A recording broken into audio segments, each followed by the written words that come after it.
कि आ गया है वक्त, कि आ गया है वक्त कि वक्त की फ़िज़ा बदलो यारो, कि आ गया है वक्त कि वक्त की फ़िज़ा बदलो यारो। यूं ना खामोश रहो, यूं ना खामोश रहो, यूं ना खामोश रहो, रहो यारो। क्योंकि जिस वक्त जीना गैर मुमकिन सा लगे, क्योंकि जिस वक्त जीना गैर मुमकिन सा लगे, उस वक्त जीना फ़र्ज है इंसान का।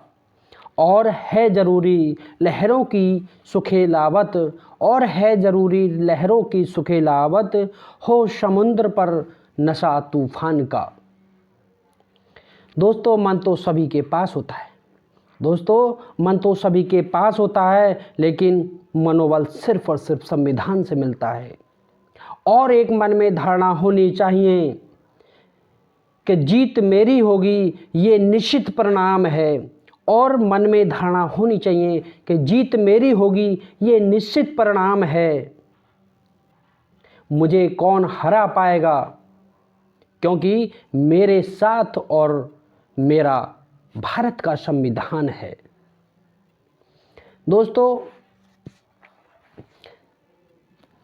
यानी कि ये जुनून, ये ताकत, वो शक्ति हमें हर नागरिक के लिए भारत का नागरिक देता है।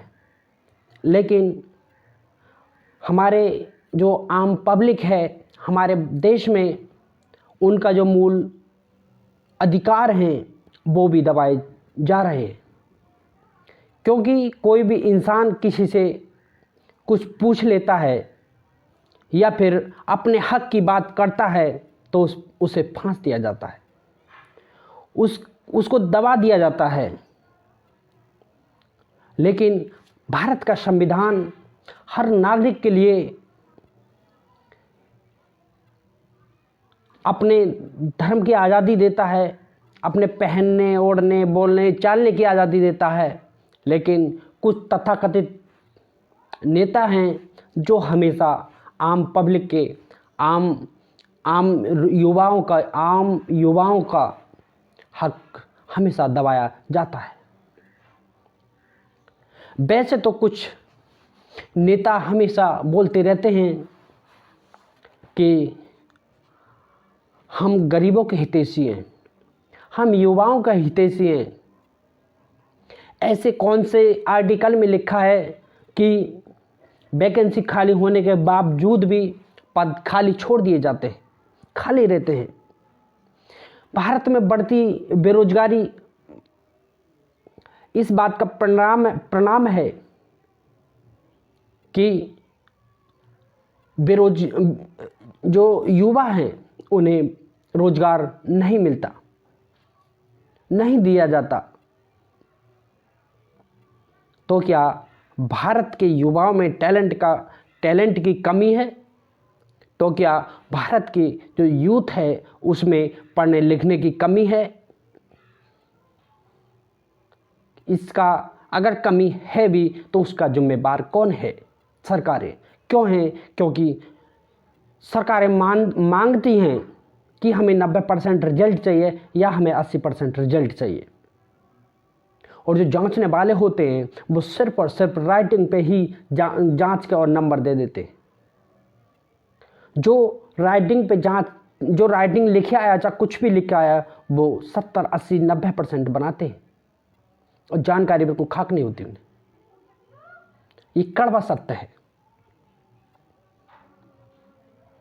दोस्तों, वैसे तो हर इंसान, हर एक आम नागरिक भी अगर चाहें तो एक प्लेटफॉर्म है सोशल मीडिया के माध्यम से वो अपनी बात रख सकता है, लोगों तक पहुंचा सकता है। लेकिन वो कहीं किसी अधिकारी पर अपनी शिकायत लेकर जाता है, किसी कर्मचारी पर अपनी शिकायत लेकर जाता है तो सुनी नहीं जाती। तो दोस्तों, मेरा यही कहना है और यही मानना है, चाहे कोई भी कितनी लंबी लंबी फेंक ले, लेकिन बेरोजगारी बढ़ती ही चली जाएगी और गरीब गरीब होता चला जाएगा, अमीर अमीर होता चला जाएगा। क्योंकि हमारे देश में भ्रष्टाचार चरम पर है और जो नेता, जो अधिकारी, जो कर्मचारी अगर ये बोलते हैं कि कहाँ पर भ्रष्टाचार है, तो हम बताएंगे कहाँ पर, कौन से विभाग में भ्रष्टाचार नहीं है। क्योंकि एक आम नागरिक झेला हुआ होता है कहाँ पर भ्रष्टाचार उसने दिया है, कहाँ पर उसने दलाली दी है। जहाँ तक एक चपरासी से लेकर छोटे से कर्मचारी से लेकर बड़े कर्मचारी तक भ्रष्टाचार में लुप्त हैं सारे अधिकारी, लेकिन मानने के लिए, सुनने के लिए कोई तैयार नहीं है। क्योंकि सावन के अंधे को हरा ही हरा दिखता है। उन नेताओं ने, उन मंत्रियों ने कभी गरीबी नहीं देखी, कभी बेरोजगारी नहीं देखी, कभी धूप छाया नहीं देखी, कभी आंधी तूफान नहीं देखे, तो उन्हें क्या पता क्या होती है बेरोजगारी। लेकिन हमारे देश में आए दिन बड़ी बड़ी बातें फेंकी जाती हैं कि हमने इतने करोड़ रोजगार दे दिए, हमने इतने लाख नौकरियां दे दी। ऐसा कोई सा विभाग नहीं भारत में, प्रदेश में, कि उसमें सारे पद फुल हों। पद हमेशा खाली ही रहते हैं। क्यों? क्या युवाओं की कमी है? क्या टैलेंट की कमी है? भारत का युवा वो है जो दुनिया को बदलने की ताकत भी रखता है। भारत का युवा वो है जो पाकिस्तान जैसों को औकात दिखाने की ताकत रखता है। लेकिन वो मौका दिया तो जाए, वो मौका मिलता ही नहीं। भारत का नौजवान सेना में जाने का एक सपना ही रह जाता है उसका, वो सेना में नहीं पहुंच पाता है। देश पे कुर्बान होने का सपना ही अधूरा रह जाता है, उसे वहां पर मौका ही नहीं दिया जाता।